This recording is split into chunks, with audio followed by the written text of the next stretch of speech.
நமது ஆண்டவர் நம்மீது வைத்த அன்பினாலே, நம்மீது வைத்த அநாதி தீர்மானத்தினாலே இந்த மனுக்குலத்தை சிருஷ்டித்தார். வேதவசனம் அருமையாய் இப்படி ஆரம்பிக்கிறது: ஆதியிலே தேவன் வானத்தையும் பூமியையும் சிருஷ்டித்தார். 6 நாட்களில் எல்லாவித படைப்புகளையும் தேவன் படைத்தார். 6ஆம் நாளில் மனிதனை மண்ணிலிருந்து தேவ சாயலாய் இருக்கும்படி, தேவ சுபாவங்களை, குணநலங்களை வெளிப்படுத்தும்படி மண்ணிலிருந்து மனிதனை உண்டாக்கினார். மனுக்குலத்தை கர்த்தர் படைத்த படைப்பு விசித்திரமானது, விசேஷமானது, ஒரு பெரிய மகிமையான படைப்பு. இந்த பூமியில் எத்தனை கண்டுபிடிப்புகளை மனிதன் உண்டாக்கினாலும் இந்த மனிதனை படைத்த ஒரு தேவன் ஒருவர் இருக்கிறார் என்பதை நாம் மறந்துவிடக் கூடாது. இப்படி இந்த மனுக்குலத்தை படைத்த ஆண்டவர் மனுக்குலத்தோடு இடைப்படுகிறார், மனிதனோடு பேசுகிறார், மனிதனோடு கூட அவர் தொடர்பு கொள்ளுகிறவராய் இருக்கிறார், மனிதனோடு கூட அவர் உறவாடுகிறவராய் இருந்தார். வேதத்தில் எத்தனையோ இடங்களில் பார்க்கிறோம். ஏதேன் தோட்டத்தில் குளிர்ச்சியான நேரத்தில் ஆதாம் ஏவாளோடு கூட தேவன் உறவாடினார் என்று வேதம் சொல்லுகிறது. இப்படி மனுக்குலத்தோடு கூட தேவன் உறவு கொண்டவராய் இருந்தார், அவனோடு பேசினவராய், அவனிடத்தில் தமது விருப்பத்தை, சித்தத்தை வெளிப்படுத்தினவராய், சீனாய் மலையிலேயே தனது கற்பனைகளை வெளிப்படுத்தினவராய், இப்படி மனுக்குலத்தோடு ஆண்டவர் தொடர்புள்ளவராய் இருந்தார். வேதத்தில் அப்போஸ்தலனாகிய பவுல் அதை மிக அருமையாக ஒரு வார்த்தையை சொல்லுகிறார். எடுத்து வாசிக்கலாம். அப்போஸ்தலர் நடவடிக்கைகள் 17ஆம் அதிகாரம் 26ஆம் வசனத்திலிருந்து யாவரும் இணைந்த வசனத்தை வாசிக்கலாம். அப்போஸ்தலர் நடவடிக்கைகள் 17ஆம் அதிகாரம் 26ஆம் வசனத்திலிருந்து பார்ப்போமாக. அப்போஸ்தலர் 17ஆம் அதிகாரம் 26ஆம் வசனத்திலிருந்து வாசிக்கலாமா? மனுஷ ஜாதியான சகல ஜனங்களையும் அவர் ஒரே இரத்தத்தினாலே தோன்ற பண்ணி பூமியின் மீதெங்கும் குடியிருக்க செய்து முன் தீர்மானிக்கப்பட்ட காலங்களையும் அவர்கள் குடியிருப்பின் எல்லைகளையும் குறித்திருக்கிறார். கர்த்தராகிய தம்மை அவர்கள் தடவியாகிலும் கண்டுபிடிக்கத்தக்கதாக தம்மை தேடும்படிக்கு அப்படி செய்தார். அவர் நம்மில் ஒருவருக்கும் தூரமானவர் அல்லவே, ஏனெனில் அவருக்குள் நாம் பிழைக்கிறோம், அசைகிறோம், இருக்கிறோம். அப்படியே உங்கள் புலவர்களிலும் சிலர் நாம் அவருடைய சந்ததியார் என்று சொல்லியிருக்கிறார்கள். அன்பானவர்களே, இந்த இடத்தில் அப்போஸ்தலனாகிய பவுல் தமது வார்த்தையை எவ்வளவு அழகாய் காண்பிக்கிறார் பாருங்கள். ஆவியானவர் ஒரு சத்தியத்தை எவ்வளவு தெளிவாய் நமக்கு சொல்லியிருக்கிறார். இந்த பூமியில் இருக்கிற எல்லா மனிதர்களையும் தேவன் ஒரே இரத்தத்தால் தோன்ற பண்ணியிருக்கிறார். ஒரே இரத்தத்தால் பூமியில் இருக்கிற மனுஷ ஜனங்களை உருவாக்கி அவர்களோடு அவர் உறவு கொள்கிறவராய் இருக்கிறார். யாருக்கும் தேவன் தூரமானவர் அல்ல. வேதம் சொல்லுகிறது, தடவியாகிலும் கண்டுபிடிக்கத்தக்கதாக மிக சமீபமாய் இருக்கிறாராம், மிக அருகில் இருக்கிறாராம். அவன் இருக்கிறபடியால் நாம் ஒவ்வொருவரும் வாழ்கிறோம், அசைகிறோம், பிழைக்கிறோம், ஜீவிக்கிறோம் என்று சொல்லத்தக்கதாக தேவன் நம் எல்லாருக்கும் சமீபமாய் இருக்கிறார். வசனம் சொல்லுகிறது, தம்மை தேடுகிற, உண்மையாய் கர்த்தரை நோக்கி கூப்பிடுகிற யாவருக்கும் கர்த்தர் எப்படி இருக்கிறாரா? சமீபமாய் இருக்கிறார். இங்கிருக்கிற ஒவ்வொருவரை பார்த்து சொல்லுகிறேன், சிறு பிள்ளைகளை பார்த்து சொல்லுகிறேன், வாலிப பிள்ளைகள் பெரியோரை பார்த்து சொல்லுகிறேன், தேவன் உங்களுக்கு தூரமானவர் அல்ல.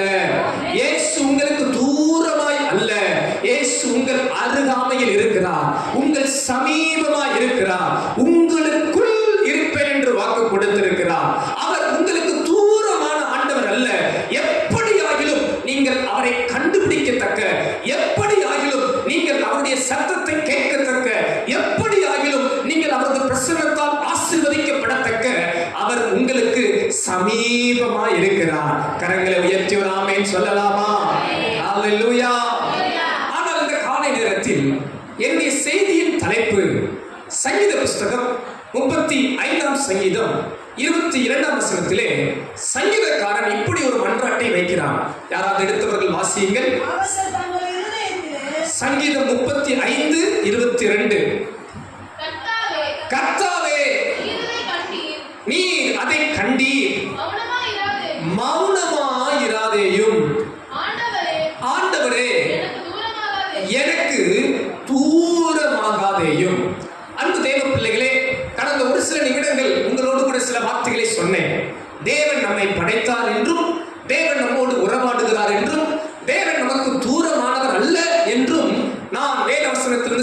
காரியங்களை காண்பித்தேன். ஆனால் இந்த இடத்தில் பாருங்கள், இந்த சங்கீதக்காரருடைய புலம்பலை பாருங்கள். கர்த்தாவே நீர் மௌனமாயிராதேயும், கர்த்தாவே நீர் எனக்கு தூரமாயிராதேயும் என்று மன்றாடுகிறார். அன்பு தேவ பிள்ளைகளே, சில நேரம் நமது வாழ்க்கையில் நமக்கு தேவன் ஒருவர் உண்டென்றும் அறிந்திருந்தாலும், சத்தியங்களை அறிந்திருந்தாலும், வேத வசனங்களை தெரிந்திருந்தாலும், சில நேரங்களில் சில வேளைகளில் நாம் சந்திக்கிற கண்ணீர், பிரச்சனை, பாடுகள், உபத்திரவங்கள் பெருகும் போது தேவன் நம்மை விட்டு தூரம் போனது போல் இருக்கும். தேவன் நமக்கு மௌனமான ஆண்டவர் போல இருக்கும். தேவன் நம்மை மறந்து விட்டவர் போல இருக்கும். தேவன் நம்மை கண்டுகொள்ளாதவர் போல இருக்கும். தேவன் நமக்கு மிக அமைதியாகிவிட்டார். நாம் கூப்பிட கூப்பிட அவர் செவி கொடுக்காதது போல் இருக்கும். இந்த காலை நேரத்திலும் ஆவியானவர் உங்களோடு என் உள்ளத்தில் போட்ட ஒரு வார்த்தை, தேவன் மௌனமாக இருக்கும் போது. இந்த காலை நேரத்திலே என்னுடைய செய்தியின் தலைப்பு, தேவன் உங்களுக்கு மௌனமாக இருக்கும் போது. When God is so silent to you, தேவன் உங்களுக்கு மௌனமாக இருக்கும் போது, தேவன் உங்களுக்கு ஒரு தூரமாக இருக்கிறவர் போல் இருக்கும் போது, தேவன் உங்கள் சத்தத்தை கேட்காதவர் போல் இருக்கும் போது நாம் என்ன செய்ய வேண்டும்? ஒரு சில வேத வசனங்களை நாம் இந்த காலை நேரத்தில் சிந்திக்க ஆவியானவர் கிருபை தருவாராக. யோவான் எழுதின சுவிசேஷம் 2ஆம் அதிகாரம் 1 சில வசனங்களை வாசிக்கலாம். நாம் அறிந்த ஒரு சம்பவம். அங்கே ஆண்டவர் இயேசு கானாவூர் என்கிற அந்த ஊருக்கு ஒரு திருமணத்துக்கு அழைக்கப்பட்டிருக்கிறார். எடுத்து வாசியுங்கள். யோவான் 2ஆம் அதிகாரம் 1 சில வசனம். 3ஆம் நாளிலே கலிலேயாவில் உள்ள கானா ஊரிலே ஒரு திருமணம் நடக்கிறது.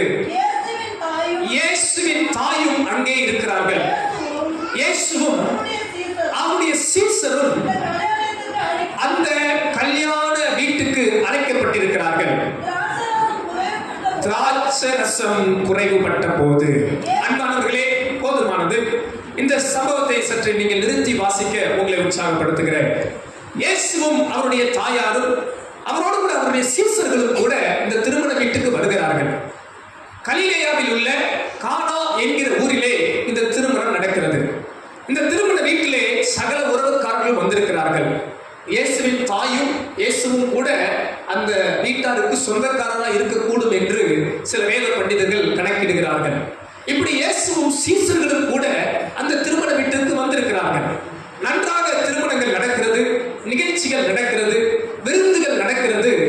அன்றைய யூத கலாச்சாரத்தில் திராட்சரசம் மிக விருந்துகளில் முக்கியமான ஒன்று. இன்றைக்கு சென்னை என்றாலே, ஒரு கல்யாணம் என்றாலே பிரதானமானது என்ன? சத்தமா சொல்லுங்க. சோத்திரம். அதுபோல அன்றைக்கு யூத கலாச்சாரத்தில் திராட்சரசம் மிக முக்கியமான ஒன்று. நன்றாக கவனிங்கள். இயேசு அந்த வீட்டில் இருக்கிறார், இயேசு அங்கே இருக்கிறார். திருமண வீடு, பந்தி நடக்கிறது, திராட்சரசம் இல்லை. இயேசு அங்கேதான் இருக்கிறார். அன்பானவர்களே, ஆண்டவர் இயேசு சகலமும் அறிந்த சர்வ வல்லமையுள்ள ஆண்டவர். நாத்தான் வேலை குறித்து யாரும் சொல்லாததற்கு முன்றே இவர் அறிந்திருந்தார். சகேயு மரத்தில் இருக்கும் போதே சகேயுவே என்று பேர் சொல்லி அழைத்து அவரை கூப்பிட்டார். இப்படி வேதத்தில் எத்தனையோ தேவ பிள்ளைகளை முன்கூட்டியே அறிந்து, உலக தோற்றத்துக்கு முன்னே நம்மை அறிந்து பேர் சொல்லி அழைக்கிற ஆண்டவர் இந்த திருமண வீட்டில் குறைவு என்று தெரிந்தும் அமைதலாய் இருந்தார். இயேசு தாமாக போகவில்லை, என்ன தேவை என்று கேட்கவில்லை. திருமண வீட்டிலே குறைவாக இருக்கிறதே, திராட்சரசம் கொடுப்போம் என்று சிந்திக்கவில்லை. இந்த வார்த்தைக்கு இடையில் இருக்கிற காரியத்தை நான் சிந்தித்து பார்த்தேன்.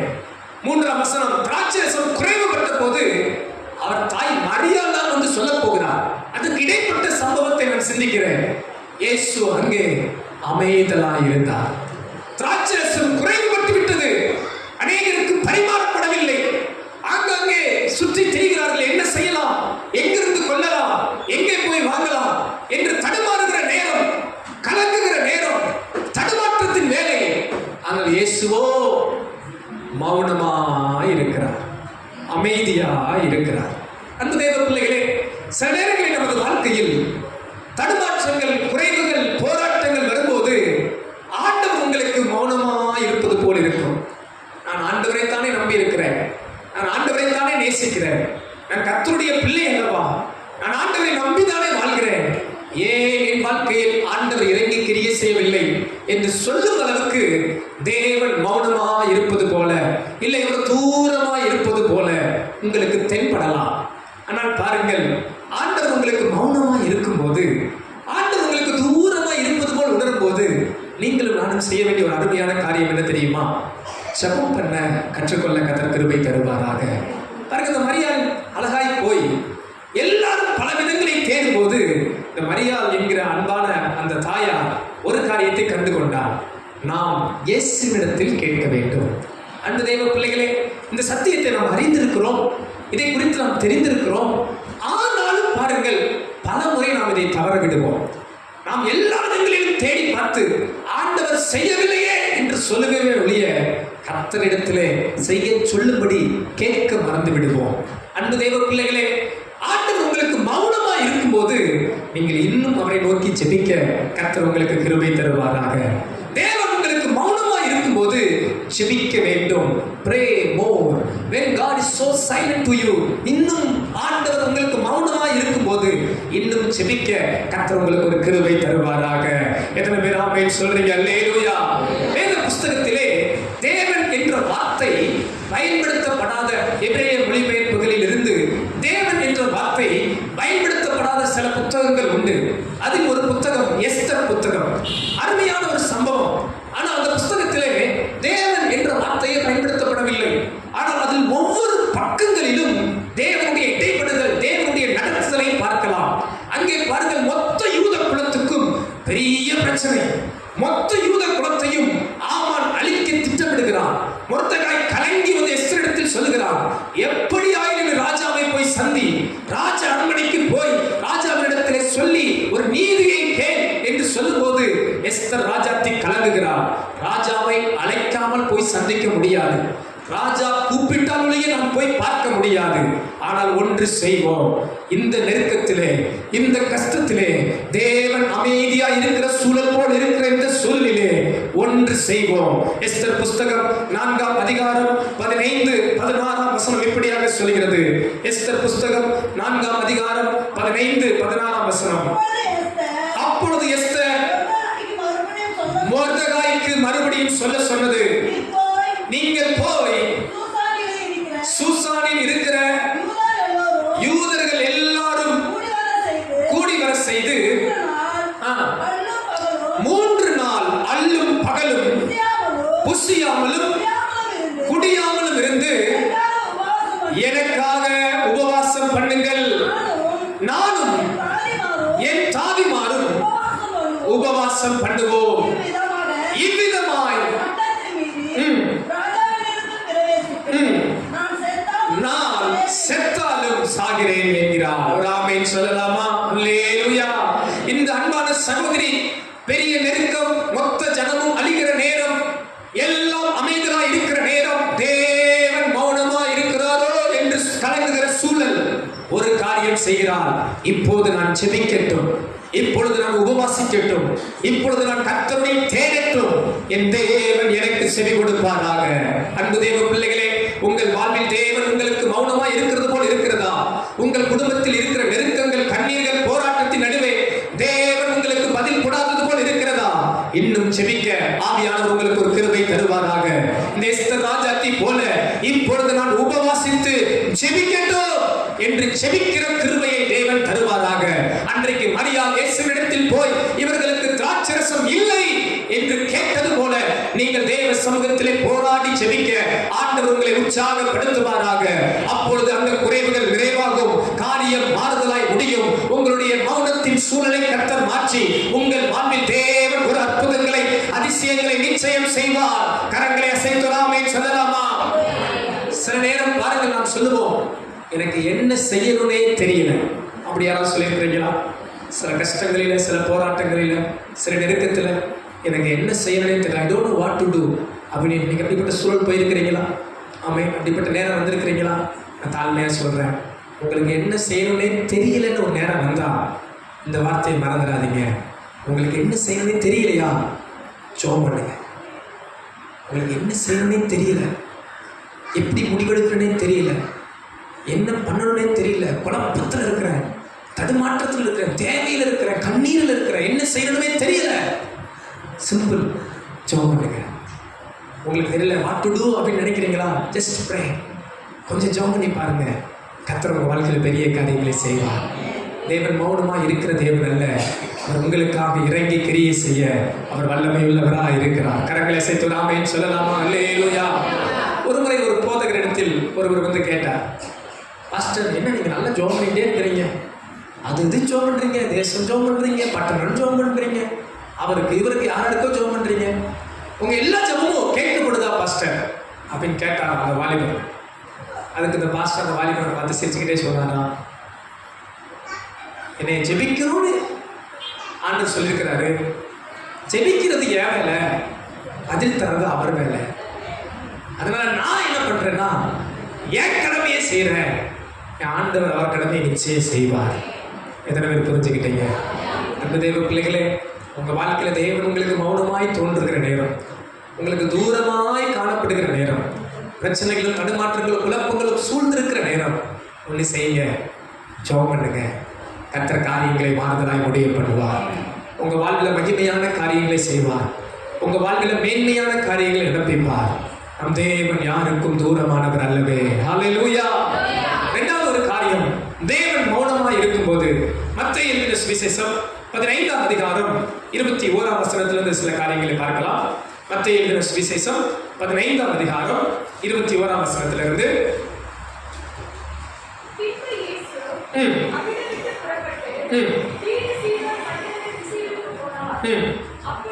அப்பொழுது அந்த திசைகளில் குடியிருக்கிற கானானிய ஸ்திரீ ஒரு சகோதரி அவரிடத்தில் வந்து, ஆண்டவரே, தாவீதின் குமாரனே, எனக்கு இரங்கும், என் மகள் பிசாசினால் கொடிய வேதனைப்படுகிறாள் என்று சொல்லி கூப்பிட்டாள்.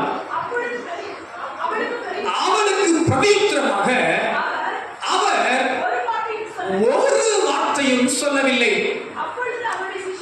அப்பொழுது அவருடைய சீசர்கள் வந்து, இவள் நம்மை பின்தொடர்ந்து கூப்பிடுகிறாளே, இவரை அனுப்பிவிடும் என்று அவரை வேண்டிக் கொண்டார்கள். போதுமானது. அன்பானவர்களே, இங்கே ஒரு கானானிய ஸ்திரீ தன் மகள் பிசாசினால் கொடிய வேதனைப்படுகிறார். பிசாசு பிடித்து அந்த மகளுடைய வாழ்க்கையிலே கொடிய வேதனை. இப்படிப்பட்ட வேதனையோடு இயேசுவை நோக்கி பார்க்க வருகிறார். இயேசு எவ்வளவு அன்பான தேவன், ஆமென் சொல்லலாமா? அன்பானவரா? இயேசு மனதுருக்கம் உள்ளவரா? இயேசு இறங்குகிற தேவனா? இயேசு கூப்பிட்டால் செவி கொடுப்பாரா? ஆனால் பாருங்கள், இந்த சகோதரி வந்து இயேசுவே இயேசுவே என்று கூப்பிடும் போது வேதம் சொல்லுகிறது, அவளுக்கு அவர் ஒரு வார்த்தையும் சொல்லவில்லை. இந்த சகோதரி பாருங்க, கூப்பிட்டுக்கிட்டே இருக்கிறார். ஆண்டவர் இயேசு எப்படி இருக்கிறார்? மௌனமாய் இருக்கிறார். ஆண்டவர் அங்கே பதில் கொடுக்கவே இல்லை. ஆண்டவர் இறங்குகிற தேவன் கரம் நீட்டி தொட்டு சுகமாக்கவில்லை. அந்த மகளுக்கு அற்புதம் செய்யவில்லை. அந்த மகளை ஆசீர்வதிக்கவில்லை. மாறாக அவர் அமைதலாய் இருக்கிறார். ஒரு வார்த்தையும் சொல்லவில்லை, மௌனமாய் இருக்கிறார். சீசர்கள் சொல்றாங்க, எனக்கு அது ரொம்ப பிடிக்கும், இதுவே ஒரு பெரிய பிரசங்கம். அவங்க சீசர்கள் சொல்றாங்க, இயேசுவின் இடத்துல அவங்க ஜெபம் பண்றாங்க, தயவு செஞ்சு இவங்களை என்ன பண்ணிருங்க.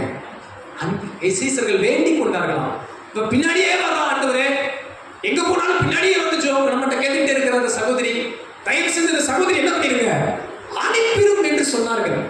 பாருங்க, நீங்க அந்த சம்பவத்தை வீட்டில் போய் வாசித்து பாருங்க. இயேசு மௌனமா இருந்தா. ரெண்டாவது, இயேசு முடியாதுன்னே சொல்லிட்டார். காணாமல் போன இஸ்ரவேல் வீட்டாருக்கு தான் வந்திருக்கிறப்பா, மற்றபடி அப்படி அல்ல, மற்றவங்களுக்கு இல்லை. அப்ப உனக்கு செய்ய மாட்டேன்னு சொல்லிட்டார். சோத்திரம். அவ வந்து விழுந்து பணிந்து கொள்றான், ஆண்டவரே இயேசுவே அப்படின்னு சொல்லி பார்க்கிறான். அடுத்து ஆண்டவர் சொல்றாரு, மேஜையில் இருக்கிற அப்பத்தை யாருக்கு கொடுக்க மாட்டேன், நாய்க்குட்டிக்கு கொடுக்க மாட்டேன். சோத்திரம். ரொம்ப டேஞ்சர். முதல்ல பாருங்க, மௌனமாயிட்டார், பேச மாட்டேன்ட்டார். ரெண்டாவது செய்ய மாட்டேன்னு சொல்லிட்டார். மூணாவது நாய் மாதிரி சொல்லிட்டார். மேஜையில் அப்பத்தை தூக்கி யாருக்கு போட மாட்டேன். நீங்களாம் அப்படி சொன்னா என்ன பண்ணுவீங்க? ஓகேயா, நான் யாரோடய வாழ்ந்துக்கிறேன். பாருங்க, இந்த அம்மா பார்த்தீங்கன்னா அருமையா பாருங்க, 26ஆம் வசனம். அவர் அவளை நோக்கி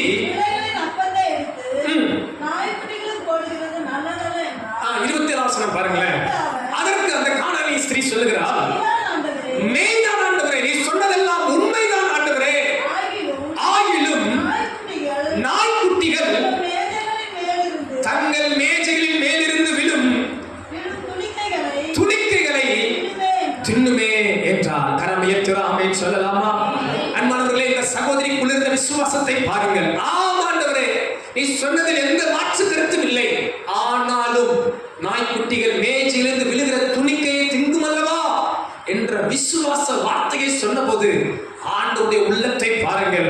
இயேசு அவளுக்கு பிரதித்திரமாக, ஸ்திரீயே, உன் விசுவாசம் பெரியது, நீ விரும்புகிறபடி உனக்கு ஆக கடவுது. கரங்களை அசைத்தாமே சொல்லலாமா?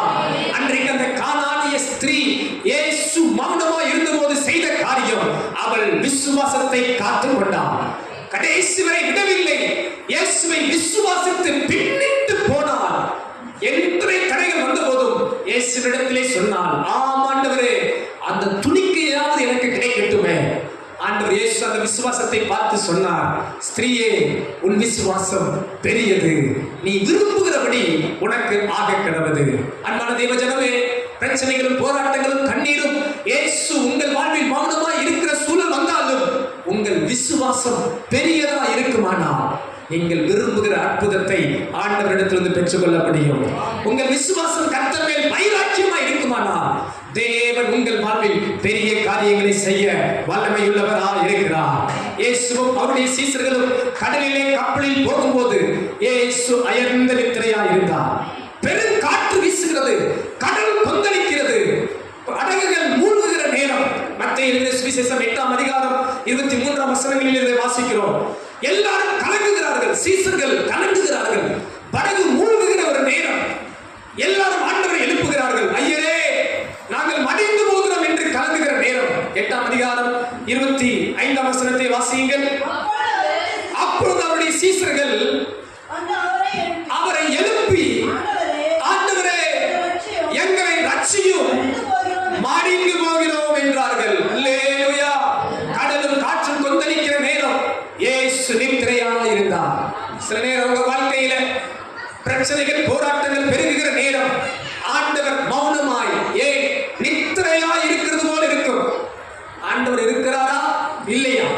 ரட்சிக்கப்பட்டாச்சு, அபிஷேகம் பெற்றாச்சு, இத்தனை வருஷம் கிறிஸ்தவ வாழ்க்கை வாழ்ந்துட்டோம். சிலர் சொல்லுவாங்க, கண்ணீர் நெருக்கம் வரும்போது, பாஸ்டர், ஆண்டவர் இருக்கிறாரா இல்லையாவே தெரியல. சோத்திரம். இயேசு இங்கே சீசர்கள் தத்தளிக்கிற நேரம் அங்கே வேதம் சொல்லுகிறது, அவர் நித்திரையாக இருந்தாரா? ஏசப்பா எப்படி தூங்கினாரும் தெரியல. நான் நினைக்கிறேன், உங்களை டெஸ்ட் பண்றதுக்காகவே ஆண்டவர் என்ன பண்ணியிருக்கிறார், படுத்திருந்திருக்கிறார். அன்பு தெய்வ பிள்ளைகள், உங்க வாழ்க்கையில உங்க விசுவாசத்தை ஆண்டவர் டெஸ்ட் பண்றதுக்காகவே மௌனமா இருக்கிறான்னு நினைக்கிறேன். சில நேரம் நீங்க எதிர்பார்க்கிறீங்க, விரும்புறீங்க, செபிக்கிறீங்க, நடக்கலையே பாஸ்டர், நிறைவேறலையே, ஆண்டவரே, மௌனமா இருக்கிறார். என்ன செய்வது? விசுவாசத்துல நில்லுங்க. ஆண்டவர் எழுப்பி என்ன செய்தார் தெரியுமா? 26ஆம் வசனம், அதற்கு அவர், அற்ப விசுவாசிகளே, ஏன் பயப்பட்டீர்கள் என்று சொல்லி எழுந்து காற்றையும் கடலையும் அதட்டினார். உடனே மிகுந்த அமைதல் உண்டாயிற்று. உங்கள் பிரச்சனைகளை, உங்கள் போராட்டங்களை, உங்களுடைய எல்லா சூழல்களை அதட்ட அவர் வல்லமை உள்ளவராய் இருக்கிறார். ஆண்டவர் எழும்பி கேட்கிறார், ஏன் பயப்பட்டீர்கள்? ஒருவேளை இந்த காலை நேரத்தில் என் குடும்பத்திலே இது எப்படி முடியும், இந்த பிரச்சனை எப்போது தீரும், கலக்கமும் பயத்தோடு இருக்கிறீர்களா? ஆண்டவர் இயேசு கேட்கிறார், ஏன் பயப்படுகிறீர்கள்? அற்ப விசுவாசிகள் போல இருக்க வேண்டாம், கொஞ்சம் விசுவாசம். அந்த சகோதரிக்கு பெரிய விசுவாசம் இருந்தது. இங்கே பாருங்க, அற்பமான விசுவாசம் சீசர்களுக்கு இருந்தது. இதை நான் ரெண்டு விதத்துல பார்க்கிறேன். ஒன்று கொஞ்சம் விசுவாசம், இன்னொன்று அற்பத்துக்காக விசுவாசிக்கிற விசுவாசம். எத்தனை பேருக்கு புரியுது? அற்பமான காரியத்துக்கு மட்டும் விசுவாசிக்கிற விசுவாசம், சின்ன சின்ன காரியத்துக்கு, தேவைக்கு, அதுக்கு இதுக்கு. அன்பானவர்களே, நீங்க ஆண்டவரை உறுதியாய் உண்மையாய் விசுவாசித்து பெற்றுக் கொள்வீர்கள் என்றால் உங்கள் வாழ்வில் தேவன் எழும்புவார், உங்கள் வாழ்வில் தேவன் கிரியை செய்வார்.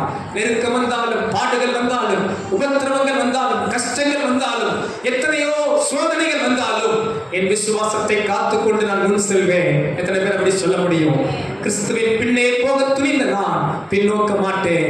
என் விசுவாச கப்பலை சேதப்படுத்த விட மாட்டேன். சிலுவையை சுமந்து அவருக்கு பின் செல்கிற சீசனா இருப்பேன். எத்தனை கண்ணீர் வந்தாலும், எத்தனை பாடுகள் வந்தாலும், எத்தனை உபத்திரவங்கள் வந்தாலும் என் விசுவாசத்தை காத்துக் கொள்ளுவேன் என்று எத்தனை பேர் சொல்ல முடியும்? அவர் மௌனமா இருக்கும் போது தெரிந்தாலும், அவர் என் சத்தத்துக்கு செவிகொடாதது போல் தெரிந்தாலும், என்னை அழைத்தவர் உண்மையுள்ளவர், என்னை ரட்சித்தவர் உண்மையுள்ளவர், என் மீட்பர் எனக்கு ஒரு ஜீவனுள்ள தேவனாய் இருக்கிறார். நான் விசுவாசிக்கிறவர் அவர் இன்னார் என்று அறிந்திருக்கிறேன். ஆதலால் அவரையே நான் விசுவாசிப்பேன். அன்றைக்கு அந்த கானானிய ஸ்திரீயின் விசுவாசம் பெரியதா இருந்தது. இந்த காலை நேரத்தில் நான் தாழ்மையா கேட்கிறேன், உங்க விசுவாசத்தின் அளவு எப்படி இருக்கிறது? உங்க விசுவாசத்தின் அளவு எப்படி இருக்கிறது? பிரச்சனைகள், போராட்டங்கள் நடுவே நீங்கள் கடந்து போனால், உபத்திரவத்தின் நடுவே நீங்கள் கடந்து போனால் உங்கள் விசுவாசத்தின் அளவு எப்படி இருக்கிறது? கிரகாம் ஸ்டெயின் என்கிற ஒரு தேவ மனிதர் இந்திய தேசத்துக்கு ஒரு மிஷனரியாய் குடும்பத்தோடு வந்தார். கிரகாம் ஸ்டெயின், அவங்க மனைவி கிளாடிஸ் ஸ்டெயின், 3 பிள்ளைகள். ஒரிசா மாநிலத்திலே அவர்கள் மிஷனரி ஊழியம் செய்தார்கள். தொழுநோய் மக்கள் இருக்கிற இடத்திலே அவர்கள் பணியை செய்து கொண்டு வந்தார்கள். இது உண்மை சம்பவம். 1999ஆம் ஆண்டு இந்த ஊழியத்துக்கு விரோதமாய் சில அமைப்புகளும் சில மனிதர்களும் எழும்பி 1999ஆம் ஆண்டு ஒரு நாள் இரவு இந்த கிரகாம் ஸ்டெயின் என்கிற அன்பான தேவ ஊழியரும் அவருடைய 2 மகன்கள் பிலிப்ஸ் அண்ட் தீமோத்தே என்கிற 2 மகன்கள் 10 வயது 6 வயது இருக்கிற இந்த 3 பேரும் ஜீப்பில் ஒரு ஊழியத்தை முடித்து இரவு வந்து கொண்டிருந்தார்கள். சில அமைப்பை சார்ந்தவர்கள், சில எதிர் எண்ணம் கொண்டவர்கள் இந்த தேவ ஊழியருடைய காரை மறித்து அந்த காரின் கதவை அடைத்துவிட்டு உயிரோடு கூட அந்த காரை தீக்குளித்து எரித்து விட்டார்கள். இந்திய தேசத்திலே பயங்கர பரவலாக பேசப்பட்ட ஒரு உண்மை சம்பவம். அந்த காருக்குள்ளேயே 3 பேரும் மரித்து போனார்கள். 3 பேரும் தீக்கிரையாக்கப்பட்டு கருகி சாம்பலாக எடுக்கப்படுகிற சடலங்கள் தான் இருந்தது. அந்த 3 பேரையும் அடக்கம் பண்ணுகிற நேரம், அவர்கள் தீக்கிரையாக்கி எப்படி எதை எடுத்து அடக்கம் பண்ணினார்கள் தெரியவில்லை. 3 பேருடைய சடலங்கள் வைக்கப்பட்டிருக்கிற நேரம் அவர்களுடைய மனைவி கிளாடிஸ் ஸ்டெயின் இருக்கிறார்கள். அருகாமையிலே அவங்களுடைய மகள் எஸ்தர் இருக்கிறார். அநேக ஊழியர்கள், போதகர்கள், அநேக விசுவாச பிள்ளைகள் அடக்காராதனைக்கு வந்திருக்கிறார்கள். இந்த போதகர் அடக்கம் செய்கிற நேரம், பாஸ்டர் அடக்காராதனை நடத்தணும், ஒரு பாடல் பாடி ஜெபம் பண்ணி அந்த சரீரத்தை அடக்கம் பண்ணுவார். நான் நினைக்கிறேன் அந்த பாஸ்டருக்கு என்ன பாடல் பாடல் தெரியல, எப்படி அந்த சகோதரிய தேற்றம் தெரியல. ஏன்னா நான் அந்த சூழல் நினைத்து பார்க்கிறேன். நம்மால் நம் குடும்பத்தில் ஒருவர் மரித்தாலும் எத்தனை உள்ளம் தோலும், எத்தனை உள்ளம் தடுமாறும். ஒரே குடும்பத்தில் 3 பேர், கணவன் பிள்ளைகள் இருவரும் மரித்து அடக்கம் பண்ண அந்த சகோதரி நின்று கொண்டிருக்கிறார். இந்த பாஸ்டருக்கு என்ன சொல்வதுன்னு தெரியவில்லையா. உண்மையாக நடந்த சம்பவம். இந்த பாஸ்டர் அந்த கிளாடிஸ் ஸ்டெயின் அம்மாவை பார்த்து கேட்டாராம், அம்மா நான் என்ன பாடல் பாடட்டும்? அதற்கு அந்த அம்மா சொன்னாங்க, because he lives I can face tomorrow, because he lives all fear is gone, because I know he holds my future, and that's why the life is worth living, just because he lives. அன்பானவர்களே, அந்த அம்மா பாடின வரிகள் என்ன தெரியுமா? என் இயேசு உயிரோடு இருக்கிறபடியா நான் நாளை தினத்தை சந்திப்பேன். என் இயேசு உயிரோடு இருக்கிறபடியா எனக்கு பயம் இல்லை. என் இயேசு என் வாழ்க்கையை ஏந்தி கொண்டிருக்கிறார். என் வாழ்க்கையை குறித்த நம்பிக்கை எனக்கு உண்டு. காரணம், என் மீட்பர் உயிரோடு இருக்கிறார் என்ற விசுவாசம். தன் சொந்த கணவனை மறிக்க கொடுத்து, தன் சொந்த 2 பிள்ளைகளை மறிக்க குறித்து அடக்க ஆராதனையில் இந்த தாயார் சொல்லுகிற வார்த்தை, because he lives I can face tomorrow.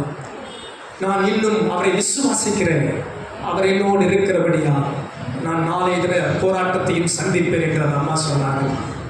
அன்பு தெய்வ பிள்ளைகளே, இந்த பகல் இந்த ஆராதனையில் உங்களை பார்த்து கேட்கிறேன், உங்கள் விசுவாசத்தின் அளவு எப்படி இருக்கிறது? சின்ன பாடு, சின்ன கஷ்டம், சின்ன போராட்டத்துக்கு இயேசுவை பின்வாங்குகிற இதயமா? சின்ன பிரச்சனை, சின்ன உபத்திரவங்கள், சின்ன சோதனையில் தடுமாறுகிற நேரமா? இல்லை அவர் எனக்கு மௌனமா இருந்தாலும் நான் விசுவாசிக்கிறேன், தேவன் இன்னார் என்று அறிவேன், முடிவு வரை இந்த விசுவாசத்தை காத்துக்கொள்ளுவேன். அப்போஸ்தலனாகிய பவுல் சொன்னார், நல்ல போராட்டத்தை போராடினேன், விசுவாசத்தை நான் காத்துக்கொண்டேன். எத்தனை பேர் கடைசி வரை கிறிஸ்துவின் மேல் உள்ள அந்த விசுவாசத்தில் உறுதிப்பட்டு நிற்கிறவர்களாக இருப்பீர்கள்? எத்தனை பேர் சொல்ல முடியும், ஆண்டவர் எனக்கு மௌனமா இருக்கும் போதும் நான் அவரையே விசுவாசிப்பேன்? சொல்லுகிறவர்கள் கரங்களை அசைத்து அல்லேலூயா சொல்லலாமா? தேவன் உங்களுக்கு மௌனமா இருக்கும் போது நீங்கள் அவரையே விசுவாசித்து காத்துக்கொள்ள கர்த்தர் உங்களுக்கு கிருபை தருவாராக. கடைசி ஒரு காரியம், ஆண்டவர் உங்களுக்கு மௌனமா இருக்கும் போது, மத்தேயு எழுதின சுவிசேஷம் 26ஆம் அதிகாரம் 37-38 வசனங்களை வாசிக்கலாம். மத்தேயு 26ஆம் அதிகாரம் 37-38 வசனங்கள். பேதுருவையும் கூட்டிக் கொண்டு போய் துக்கமடையவும் வியாகுலப்படவும் தொடங்கினார். அப்பொழுது அவர், என் ஆத்துமா மரணத்துக்கு ஏதுவான துக்கம் கொண்டிருக்கிறது, நீங்கள் இங்கே தங்கி என்னோடு கூட விழித்திருங்கள் என்று இயேசு சொன்னார். அன்பானவர்களே, இங்கே ஆண்டவர் இயேசு காட்டி கொடுக்கப்படுகிற நேரம், சிலுவையில் போய் மரிக்கிற ஒரு வேலை. இங்கே ஆண்டவர் துக்கத்தில் இருக்கிறார், மன வியாகுலத்தில் இருக்கிறார். அவரது வியர்வை இரத்த துளிகளாய் சிந்துகிற நேரம்.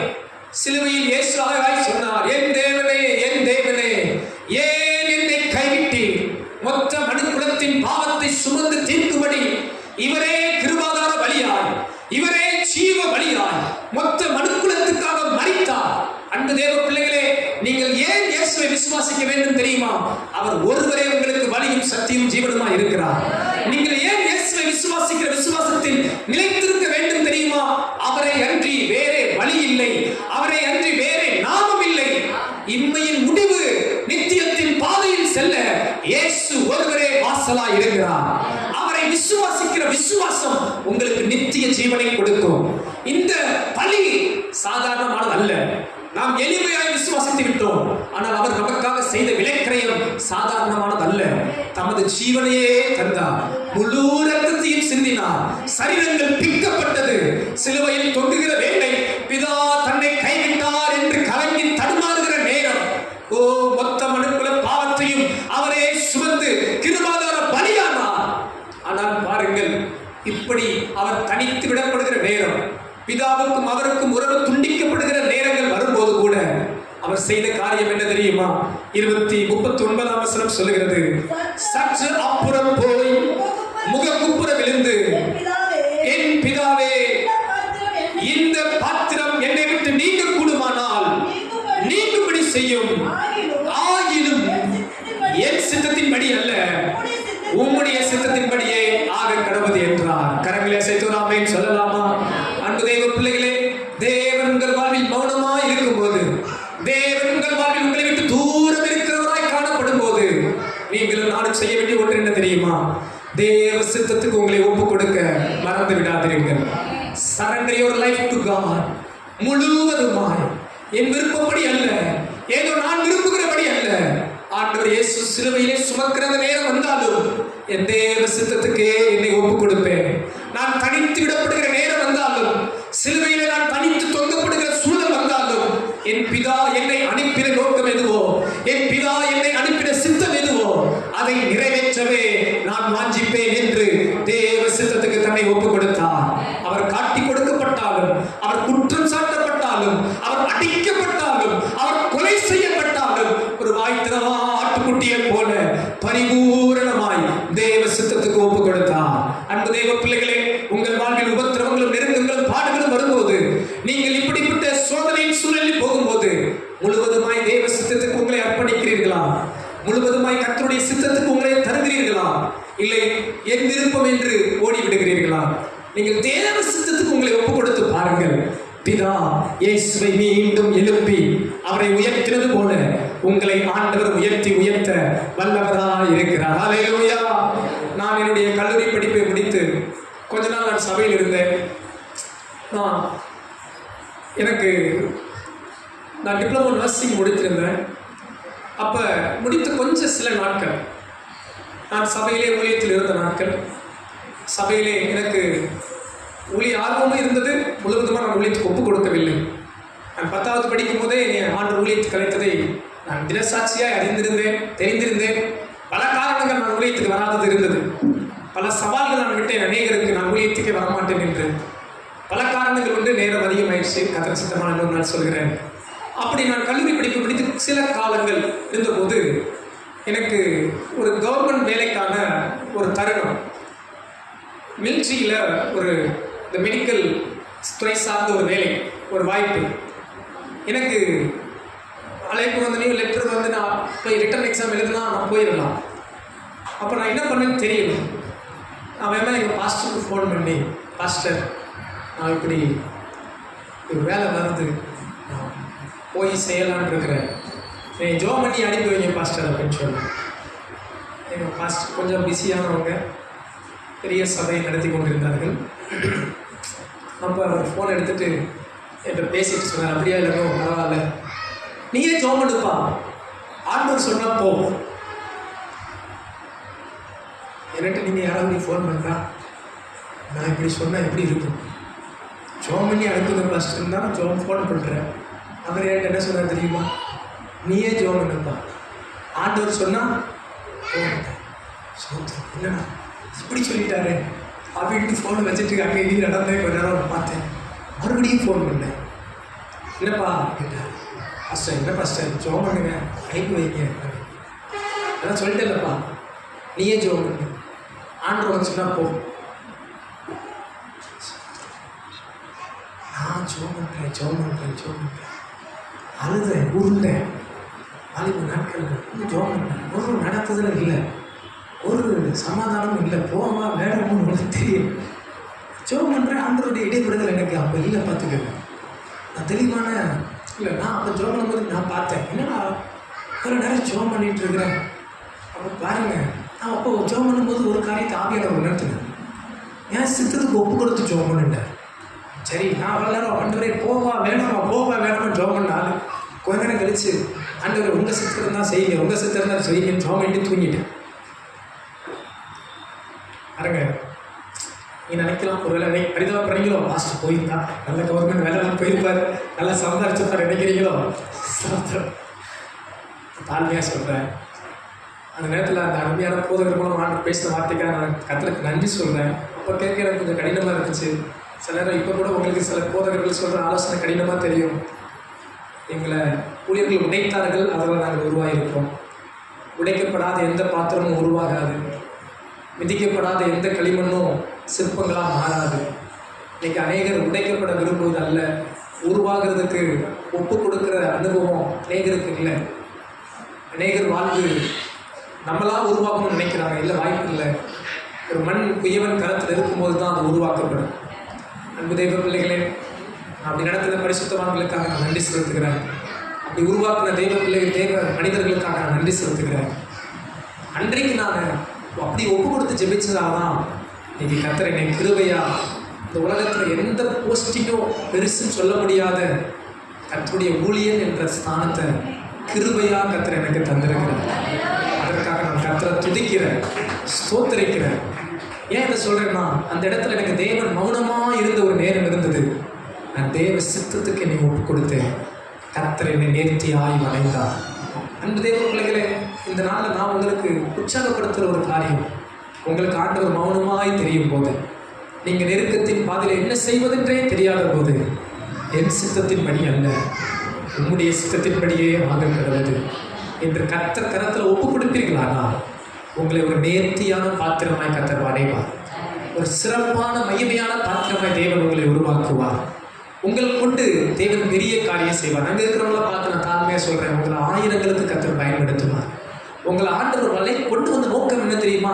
உங்களை கொண்டு அநேகரை ஆசீர்வதிக்க, உங்கள் மூலமாய் அநேகரை மகிமைப்படுத்த, உங்கள் மூலமாய் அநேகரை தேவன் தொட, உங்கள் மூலமாய் அநேகருக்கு ரட்சிப்பை கொடுக்க, உங்கள் மூலமாய் அநேகரை நித்திய ராஜ்யத்துக்குள் சேர்க்க, நீங்கள் அநேகருக்கு ஆசீர்வாதமாய் இருக்க. இன்னைக்கு பிரச்சனையே சபை தேவ பிள்ளைகள் கர்த்தாவே என்ன ஆசீர்வதின்னு சொல்லியே வாக்கியம் முடிச்சிடறாங்க. என்னை ஆசீர்வதிங்கன்னு சொல்லியே அவங்களும் ஆசீர்வாதமாக இருக்கிறது இல்லை. கடைசி வரைக்கும் சோத்திரம். மற்றவங்களுக்கும் ஆசீர்வாதமா வாழுது. அதுங்க அன்பு தேவ பிள்ளைகளே, கர்த்தர் சித்தத்துக்கு நம்மளை பரிபூர்ணமா ஒப்பு கொடுங்க. கர்த்தர் கரத்தில் உங்களை எடுக்கும்போது உங்களை ஆண்டவர் அநேகருக்கு ஆசீர்வாதமாய் வைப்பார். ஏன் உங்களை ஆசீர்வதிக்கிறார் தெரியுமா? மற்றவர்களை உங்கள் மூலமாய் ஆசீர்வதிக்கும்படியே தேவன் உங்களை ஆசீர்வதிக்கிறார். ஆனா அவர் மௌனமாய் இருக்கும்போது நாம் செய்ய வேண்டியது அவர் சித்தத்துக்கு நம்மை ஒப்பு கொடுக்க வேண்டும். உங்கள் யாருக்கும் தேவன் தூரமானவர் அல்ல. அவர் எங்கோ இருக்கிற தேவன் அல்ல. உங்கள் அருகாமையில் இருக்கிறார், உங்கள் அருகில் இருக்கிறார். உங்களை ஆசீர்வதிக்கவே அவர் விரும்புகிறார். அவர் சில நேரங்களில் மௌனமாய் இருப்பது போல் இருந்தாலும், கர்த்தாவே நீ மௌனமாக இராதேயும், நீ தூரமாக இராதேயும் என்று கலங்குகிற நேரம் வந்தாலும், அப்படிப்பட்ட சூழலில் ஜெபம் பண்ணுங்கள், விசுவாசத்தை காத்துக்கொள்ளுங்கள், தேவ சித்தத்துக்கு உங்களை பரிபூர்ணமாய் அர்ப்பணியுங்கள். கர்த்தர் உங்கள் வாழ்வில் பெரிய காரியங்களை செய்வார். கரங்களை தட்டி கர்த்தர் நாமத்தை மகிமைப்படுத்துவோம். நல்ல உற்சாகத்தோடு கரங்களை தட்டி